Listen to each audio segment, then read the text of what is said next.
Hello dear aspirants.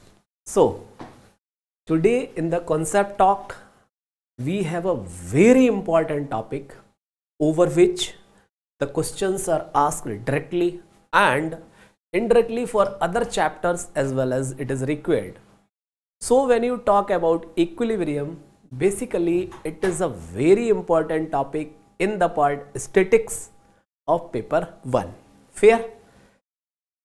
So जब हम statics की बात करते हैं और स्टैटिक्स के अंदर paper 1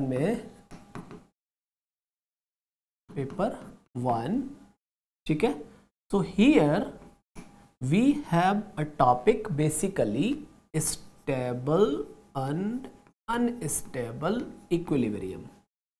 what it is? Stable and unstable equilibrium. This is a very important topic for our CSE and Forest Services both exams. अब होता क्या है? When we are doing this concept talk here, it's my prime duty to tell you कि यार इस topic को कैसे handle करना है अपने को, क्योंकि स्टैटिक्स और फ्लूइड डायनामिक्स ये दो ऐसे टॉपिक हैं जहां हमें भारी बुखार आता है, right? So here I would like to introduce the better ways, not the better, only the right ways to prepare this particular topic. So probably this concept talk will go some 20-25 minutes, but I am pretty sure after those 20 to 25 minute session you will have something very solid at your hand. ठीक है? तो जब हम इस topic की बात करते हैं stable and unstable equilibrium, what does that mean? What articles are required? Can it be summarised? Can it be condensed so that I can have the better output in our exams? These are few points which are agenda of this concept talk. So जैसा कि master बहुत slow है, ठीक है तो लेकिन कोई भी पॉइंट को ऐसा करके नहीं छोड़ना है कि ये वहां से होता है, ये यहां से होता है, कर लेना करके. Not like that. अगर किसी चीज को छेड़ा है तो पूरे यूपीएससी की पेरिफेरल को दिमाग में रख के सिस्टमेटिक लर्निंग के थ्रू एंड रिजल्ट तक जाना हर कॉन्सेप्ट टॉक का मकसद होता है, ठीक है? और उसके लिए कितना experience, like if you ask कि सर इस एक कॉन्सेप्ट टॉक के लिए आप कितना पढ़ाई करते हैं, my answer is the whole life, 34 years till now, because all the experiences which I carry, those are being put here in one concept talk, right? So I have invested 34 years in that. Chalo. When you talk about stable and unstable equilibrium, जब हम अपने exam की बात करते हैं तो हमें किस टाइप से इस टॉपिक को पढ़ना चाहिए, ये सबसे मुख्य मुद्दा होता है, इसकी पेरिफेरल को समझना. ठीक, तो सबसे पहला पार्ट तो जो हमें समझना चाहिए कि बेसिकली हम इसमें करने वाले क्या हैं. ठीक, दूसरा ये है कैटेगरीज ऑफ प्रॉब्लम्स कैसे हैं इसके अंदर. And the third and most important part is how to summarize in right way. Okay.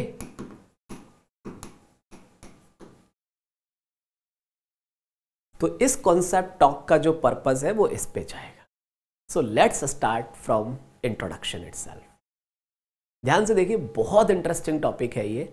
Starting में आपको ऐसा लगेगा कि यार 5-7 मिनट तो पता नहीं क्या चल रहा है करके, लेकिन जब हम इसको समराइज करेंगे आपको ज़रूर ऐसा महसूस होगा कि yes we have done something very wonderful. Clear? चलो लेट्स डू इट. देखिए ध्यान से, मैं क्या कह रहा हूं आपसे. Suppose that I have some shape like this. ठीक है, मान लो मेरे पास एक बॉल है, और वो यहां पे रखी हुई है, ठीक। बॉल हो सकती है, वो कोई भी आर्टिकल आपके पास है, और मान लो वो बॉल जो है वो यहां पे है, ठीक। And this is the base for this, ठीक। ये क्या है हमारा बेस। बहुत आराम से समझना, ये टॉपिक बहुत इंटरेस्टिंग है। अब देखिए जो आपका बेस है, what I do is, if you try to observe it, be on the board please everyone. If you try to observe this height of this body for example, और body का height कहने का मतलब उसके CG का height, क्या बोला, body का हाइट कहने का मतलब उसके सीजी का height. So let's say this height, if I represent it by Z, H से Z से whatever you feel comfortable you can do. If I talk about this body, इसके लिए the height is this, किससे, height from the base. So इस पूरे chapter का जो theme है वो ये है, पूरा चैप्टर इसी कीवर्ड पे घूमता है। कैसे घूमता है जरा देखते हैं इसको थ्रू द एग्जांपल्स। अरे भाई देखिए इसको, फॉर एग्जाम्पल अगर आपसे कहा जाए, देखना बेटा, suppose that this is the sphere I have and over this I have some hemisphere. There may be one construction like this. Suppose that I have the sphere like this and I have an isosceles triangle over this. Suppose that I have this hemisphere and there is a cone constructed like this. ठीक, Suppose that इसको और थोड़ा सा complex बनाया तो मान लो ये खुद भी एक स्फीयर पे टिका हुआ है, ठीक बात है, कोई दिक्कत। और what can be the other possible things for us is, suppose that this is the hollow hemisphere and let's say this is the sphere. The construction or the configuration may be like this as well. Just 1 minute more please. And suppose that we have a plane like this and over this plane I have this hemisphere like this. और ये plane मान लो alpha angle पे टिका हुआ है, ठीक है। And similar veg में हम काफी सारे कंस्ट्रक्शंस, काफी सारे कॉन्फ़िगरेशंस कर सकते हैं। तो आप कहेंगे कि सर इनके थ्रू करने वाले क्या है, मतलब क्या आप शो करना चाहते क्या? तो मैं आपसे कहना चाहता हूं मेरे प्यारे दोस्त, अगर इस बॉडी को थोड़ा सा झटका दिया जाए, दिमाग से देखना, इस बॉडी को थोड़ा सा झटका दिया जाए, जस्ट अ टिल्ट, अगला कीवर्ड क्या निकला? Small tilt. The next keyword is small tilt from the position of equilibrium. हर एक वर्ड का मैटर है प्यारे बच्चों, बिल्कुल भी हवा में नहीं लेंगे किसी भी चीज को. क्या किया? We have an small tilt from the position of equilibrium. अभी ये क्या है? Position of equilibrium. ये क्या है? Position of equilibrium. This is position of equilibrium. Okay, this is position of equilibrium. Okay, now what we are interested here is कि if I give a small tilt to this body, थोड़ा सा अगर tilt करें through an angle delta theta for example, ठीक है, तो क्या ये बॉडी यहीं रहेगी या नीचे गिर जाएगी? मेरी बात समझ में आ रही है? अगर मैं इसको थोड़ा टिल्ट करूं तो क्या ये बॉडी अपनी पोजीशन पर वापस आएगी या अपनी पोजीशन से नीचे गिर जाएगी, मतलब अलग हो जाएगी? पोजीशन मतलब उसका जो फिलहाल पोजीशन ऑफ इक्विलिब्रियम है। If I give a small tilt, so क्या ये बॉडी यहां रुकेगी या अपनी पोजीशन में वापस आ जाएगी? चमका कि नहीं? अरे बोलो भाई। Is that clear or not to everyone? So now we are interested. This position of equilibrium comes back in its position or loses its position. So we have two possibilities here. क्या है कि position of equilibrium is stable, position of equilibrium is unstable. मेरी बात समझ पाए आप लोग? अगर इसको थोड़ा सा टिल्ट दिया, अब ये नीचे गिरेगा जाके, ठीक, नीचे हट गया, मतलब अपनी पोजीशन ऑफ इक्विलिब्रियम में ये स्टेबल नहीं है। तो इसकी जो पोजीशन ऑफ इक्विलिब्रियम है उसको बोलेंगे the equilibrium is unstable. For example, if you talk about this body, if you go till here, that will come back in its original position of equilibrium. We will say कि its position of equilibrium is stable.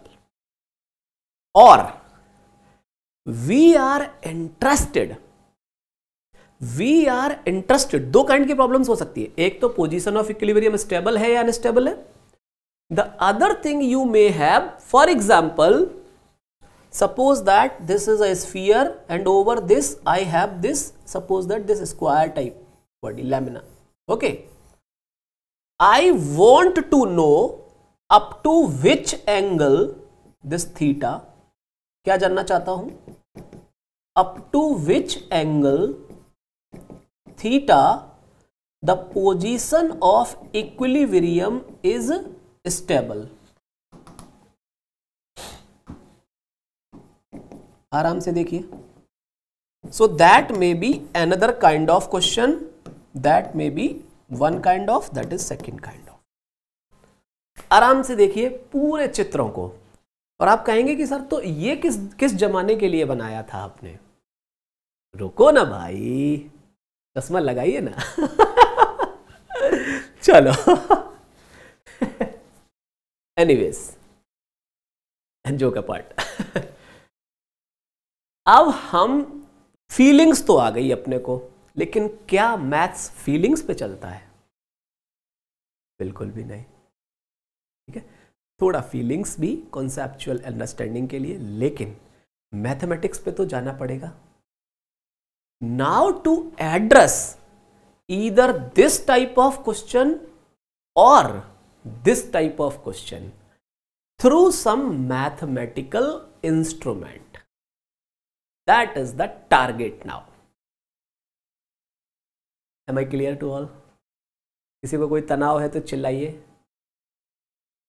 बिल्कुल एकदम बेहोशी की हालत में नहीं, एकदम जागरूक सिटीजन के नाते, ना, जागरूक आम भारतीय नागरिक।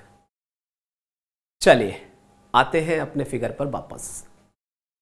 अब आप मुझे ये बताओ अपने कॉमन सेंस से कि ये वाली बॉडी का जो पोजीशन ऑफ इक्विलिब्रियम अगर ये है, तो ये स्टेबल है या अनस्टेबल है? दिस इज अनस्टेबल अगर दिस हाइट इज मैक्सिमम।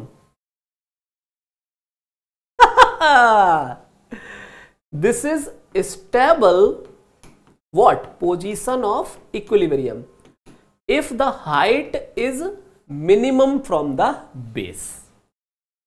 तो इस पूरे चैप्टर का जो सारांश है, वो सारांश इस बात पर है कि जो बेस है, जो आधार है, वहां से उस बॉडी का, सीजी ले लीजिए, या उस बॉडी की जो हाइट है पॉइंट ऑफ कांटेक्ट पे, ठीक है, तो कई बार पॉइंट ऑफ कांटेक्ट, बेस, ये चीजें कंसीडर की जाएंगी। तो अभी वहां पैनिक नहीं करना है कि कैसे क्या होगा, अभी केवल ये मजा लीजिए कि कॉन्सेप्चुअली आपको ये चीज क्रिस्टल क्लियर चमकी या नहीं कि position of equilibrium is unstable और stable. For this we need to be concerned about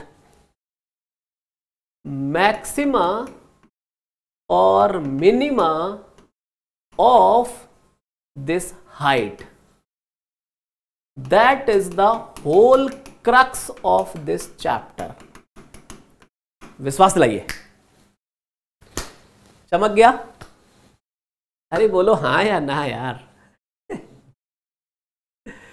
अब देखिए, बेसिकली जब आप बॉडी की बात करते हैं तो बॉडी का जो वेट कंसंट्रेटेड है वो कहां है? उसके सेंटर ऑफ ग्रेविटी पर। So if you have missed the concept talk of centroid, then you must attend that. The concept talk centroid, you must attend that. You will come to know how beautifully I have summarized the things there. Fair? And in that talk I told that sometimes we need CZ, the height of CZ from the point of contact. अब अगली बात पर आते हैं, किस पर? Height of center of gravity from the point of contact. For example, this is the point of contact. Let's say this is the CZ. So we are concerned about NG here. Let's say this is the CZ. So we are concerned about the height NG here. Let's say this is the center, this is the point of contact. Let's say इस body का CZ है G1 पर और इस body का CZ है G2 पर, तो अपर टू बॉडीज का CZ मान लो है कहीं यहां पर, तो G जो है, अब मैं इंटरेस्टेड हूं NG पर. So in the concept talk of centroid, I told you guys how to find the CZ of system of two bodies. If you observe your PYQs or any book, if you observe, you will find कि sir ने इन configuration के through almost categories of questions को address कर दिया है for CSE as well as forest services. Are you getting my point? अब if you people are interested and you are really like desperate to learn systematically, then you are suggested to prepare your notes with the ongoing concept talks. End of the day, you will say thanks and you will feel very much satisfied over the efforts you have put here and the output you got out of that. I'm pretty sure. Because YouTube videos या YouTube classes के ऊपर बहुत ज़्यादा, या तो आप live classes ले रहे हैं तो वहाँ तो सब ऑन वन इंटरेक्शन है, सारी चीज़ें उस हिसाब से डिस्कशन हो रहा होता है, लेकिन जब रिकॉर्डेड सेशंस होते हैं तो वहाँ इस टाइप के कंस्ट्रेंट्स को बहुत हद तक हैंडल नहीं कर पाएंगे अगर आप प्रॉपरली चीज़ों को नोट नहीं कर रहे हैं. ठीक है, चॉइस इज योर्स. अगेन मैं कौन होता हूँ यार, आप पे अधिकार है ना, फंडामेंटल राइट है आपका. चलिए, the same thing we can talk about here as well, the same thing we can talk about here as well. Okay, so पूरा का पूरा गेम किस पे हो जाएगा अब? Height of CZ from the point of contact, underline कीजिए इसको, from the point of contact को, height of CG from the point of contact. आप कहेंगे सर आप इतनी बार एक ही बात को क्यों बोलते हैं? क्योंकि अनुभव है, तजुर्बा है उस चीज का, फीलिंग्स है कि भाई यही दो चार चीजें हैं जिन पर काम करना है, बाकी लटर पटर करने को फिलॉसफी पड़ी हुई है। I also have interest in maths, philosophy, history of mathematics and all, but when I come here for the concept talk, I make sure I should be very much sticking on the things which are required perfectly for us here in this CSE and mathematics optional concept decoding. Fair है बात? तो क्या क्या keywords निकले अपने पास? Height of CG या body का जिस बेस है, बेस का मतलब पॉइंट ऑफ कॉन्टैक्ट से हाइट ऑफ CG। तो हमारी जो प्रॉब्लम्स हैं वो इधर दिख रही हैं आपको, इन प्रॉब्लम्स पर ही लगातार अपने को काम करना होगा। ठीक, अब क्या आएगा कि भाई हेमीस्फीयर का CG कहां होता है, आइसोसेलेस ट्राइंगल का CG कहां होता है, राइट और नॉट, कोन का CG कहां होता है, so all system of two bodies का CG कैसे होता है। So about all these things what I suggest, there is a topic centroid, that is center of gravity, in the integral calculus. We have done that concept talk as well. Attend that, note down, if you follow the lectures or the suggestions which I put, you can have the crystal clear picture in your mind कि यार stable and unstable equilibrium में 75 bodies के CG याद नहीं रखने हैं, hardly 5-6 bodies हैं जिनके CG के बारे में आइडिया अपने को चाहिए, और वो एक दो बार क्वेश्चन लगाने पे अपने आप दिमाग में सेट हो जाता है, उस पर बहुत ज्यादा माथा पच्ची नहीं करनी पड़ती। ये मेरा अपना अनुभव है। ठीक है, आगे बढ़े अभी, क्योंकि बीच में चीजों को छोड़ना नहीं है। ठीक बात है। Till now we have done the whole R&D over stable and unstable equilibrium and we landed up on the concept। ध्यान से देखना, अब मैं अगले एस्पेक्ट पर आ गया हूं कि न्यूमेरिकल्स कैसे करने हैं। ठीक है, फीलिंग्स आ गई, डॉट्स को कनेक्ट कर लिया। अब मैं आपको ये बताना चाह रहा हूं कि न्यूमेरिकल्स कैसे करने, क्वेश्चंस कैसे सॉल्व करने हैं, क्योंकि हमारे एजेंडा का पार्ट भी यही था। So height of CG of upper body, for example, from the point of contact। ठीक, मान लो अगर हाइट ऑफ CG मुझे मिल गई h, ध्यान से देखना, I got radius of lower body, let's say that is small, इसको कैपिटल R मान लें। ठीक, let's say radius of upper body, इसको मान लेते हैं small r। These are 3 instruments।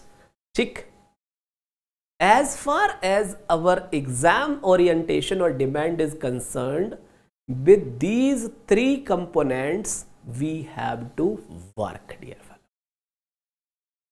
Clear? What should be the relation? समझना बात को। तो अब हम आके कहां टिक गए? अब हमारी एग्जाम की जो डिमांड है,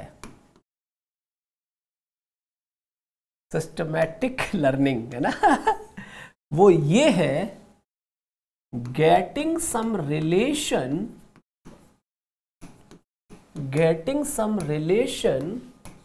between h, r and small r to conclude something,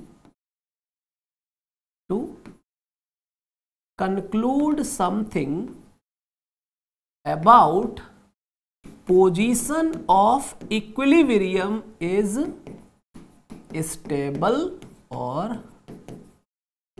unstable। मेरी बात समझ में आ रही है? किसी भी टॉपिक को what is the right way to prepare, और कॉन्सेप्ट टॉक का ब्यूटी अब आपको फील हो रहा होगा अगर आप रेगुलरली फॉलो कर रहे हैं तो। चलिए, हाँ देखो, मेरे लिए हमेशा आसान होता जब टीम ने मुझसे कहा can I take 1 minute, when team said कि सर ऐसा कुछ प्लान करते हैं जहां बच्चे यूट्यूब पर जो उनका डिमांड है बहुत ही शॉर्ट एंड प्रिसाइज, तो शॉर्ट एंड प्रिसाइज के चक्कर में कहीं रील्स में कन्वर्ट ना हो जाए जिससे कि मैं भाई मतलब फिर तो पूरा क्रक्स गायब हो जाएगा। तो आई सेड कि just give me some time, I will think over this. Over the night I got the idea कि यार मारो ना गोली, लिखते एक चैलेंज लेते हैं। हर टॉपिक को, जिस टॉपिक को रेगुलर क्लासेस में आप 3 लेक्चर्स में डील करते हैं, let's deal that topic with in the short span of 20-30 minutes. And I took that challenge and I like just have been traveling on the path and I have a deep satisfaction from my side कि yes, we have thought something good, something very concrete। क्योंकि formula बताना, मैं यहां पर आपको पूरा हवाई fire दे देता, फॉर्मूला बता देता 1/h लेस और equal to 1/r plus 1/R वाला, और 2-4 एग्जांपल दिखा के देखो अच्छा लग रहा है कि नहीं लग रहा है। फिर आपने जैसे ही PYQs देखे, रिसेंट PYQs में आपने पाया कि यार उसने तो प्रूफ पूछा है एक आर्टिकल का, बिना प्रूफ कहे पूरा थ्योरेटिकल क्वेश्चन पूछ दिया है। उस केस में क्या करेंगे? तो उस केस में कहेंगे कि नहीं यार ये हमने तुम्हें बताया था, ये तो तुम्हें ऐसे कर लेना चाहिए था। भाई ऐसा नहीं होता है, मैं आपसे फिर कह रहा हूं, if you are not learning systematically, आप वो थ्योरेटिकल काइंड के क्वेश्चन फॉर्मूला और एग्जाम्पल से करने जाएंगे, मिलेगा 0, क्योंकि that is the wrong mathematical way to write the structured language. लिख के रख लो इस चीज को, मैं बहुत गारंटी के साथ ये चीज कह रहा हूं। Theorems can never be proved with the help of examples and all. Disprove किया जा सकता है क्योंकि एक अपवाद आपने दे दिया, रिजल्ट खत्म हो गया। दैट इज द मैथमेटिकल वे। अब आप यहां पर देखिए, पहले फिगर बनाए, फिर इतनी सारी चीजों को आपको विजुअलाइज कराया और कहां से कहां कनेक्शन लेकर गए, और एट लास्ट हमने आपको यह बताना भी नहीं भूल रहे हैं कि अब इस चैप्टर का डिमांड क्या है। Are you getting my point? बात मेरी समझ पा रहे हैं सब लोग या नहीं? चलिए, अब देखो बच्चे, ये जो पोजीशन ऑफ इक्विलिब्रियम है, अब यहां पे HR स्मॉल r का गेम आ गया, ठीक है। अब सिलेबस कैसे डिजाइन होगा? आप सिलेबस ना भी पढ़े तो भी एक क्यूरियस आप मैथमेटिशियन अगर हैं, आप एस्पिरेंट है, तो आपको अपने आप पता चल जाएगा कि यार कैपिटल R और स्मॉल r पे गेम होना चाहिए अब तो। क्योंकि फॉर एग्जाम्पल आप देखिए, if you talk about this, let's say this radius is capital R, this is small r. If you talk about this, let's say this radius is capital R, but upper body is flat, so small r tends to infinity.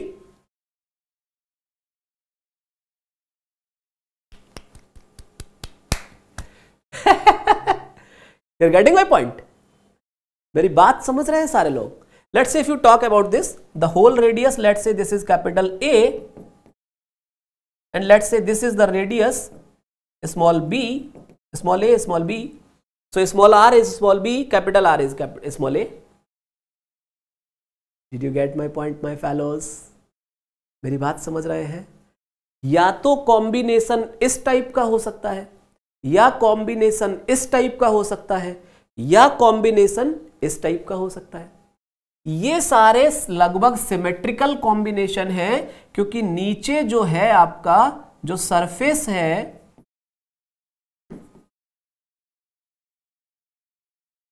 उसके ऊपर दूसरा वाला surface contact में है। यहां पर ये जो हॉलो सरफेस है इसके अंदर में है, और यहां तो स्फीयर, हेमीस्फीयर, ट्रायंगल और कोन की बात हो गई। अगर ऊपर वाली बॉडी B1 है, नीचे वाली बॉडी B2 है, तो उनके रेडियस के बारे में कैसे बात होगी? कैटेगरीज समझ में आ रहा है या नहीं, और राइट वे टू प्रिपेयर समझ में आ रहा है कि नहीं, कि कैटेगरीज कैसे बना लेते हैं सर? तो मैं नहीं बना लेता हूं, मैं बस एग्जाम की डिमांड के अकॉर्डिंग कॉन्सेप्ट्स क्लैरिटी के साथ समझता हूं। 10 बार रटने के बजाय, 10 घंटा वेस्ट करने के बजाय 1 घंटा ईमानदारी से कॉन्सेप्चुअल क्लैरिटी पर दीजिए। और आपको वो भी नहीं करना है, क्योंकि ये सारा काम मैंने कर रखा है आपके लिए। सो हम एक दूसरे के साथ मिलकर चीजों को बहुत अच्छा कर सकते हैं, ये मेरा विश्वास कहता है। ठीक है, चलिए लेट्स मूव ऑन नाउ। अब यहां पे क्या बात हो सकती है प्यारे बच्चों? फर्स्ट कैटेगरी हमारे पास क्या बन सकती है, देखना ध्यान से। राइट, ये भी स्फीयर टाइप का है, ये भी स्फीयर टाइप का है। अब ऊपर वाली बॉडी बदल दी, प्लेन कर दिया, कोन कर दिया, that is different scenario. Other possibility is like this structure. अब यहां पे स्फीयर टाइप की चीजें हैं, तो यहां पे तो हम रेडियस के बारे में बात कर लेते हैं, बट कोई रैंडम बॉडीज अगर अपने पास हो, तो let's say this is body B2, this is body B1, तो यहां रेडियस की जगह बात होने लगेगी रेडियस ऑफ कर्वेचर पे।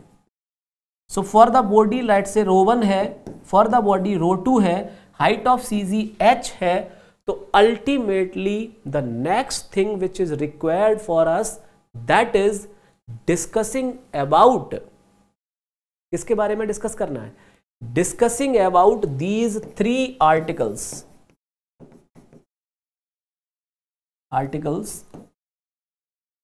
और अगर आपने इन तीनों को कर लिया, your job is done, nothing is required beyond that. Fair enough? So today I have tried to introduce कि what is position of equilibrium, ठीक है, that is stable, that is unstable, right. इसके बाद में हाइट ऑफ CG का role क्या है, ठीक है, R, कैपिटल R, ρ1, ρ2, इनका क्या रोल है, क्या पोजीशंस हैं। So for that we will be coming up with the next lecture for you guys. So thing is, सब कुछ बोल दिया, अब आप समझ लीजिए। सिस्टमैटिक लर्निंग पर फोकस कीजिए। कभी भी चैप्टर को खत्म करने से पहले चैप्टर के बारे में एक भूमिका बनाइए। हमने कितना लिया? 25-30 मिनट लिया, लेकिन इनमें कितना ब्यूटीफुली चीजों को समराइज कर दिया आपको, जो मैं एज ए स्टूडेंट घंटों बिताता था, उस पर समझ ही नहीं आया कि यार क्या है, कहां से किसको उठाना है। So this concept talk is all about that. I hope you people are enjoying that. So don't forget to put your suggestions. Keep learning, keep smiling.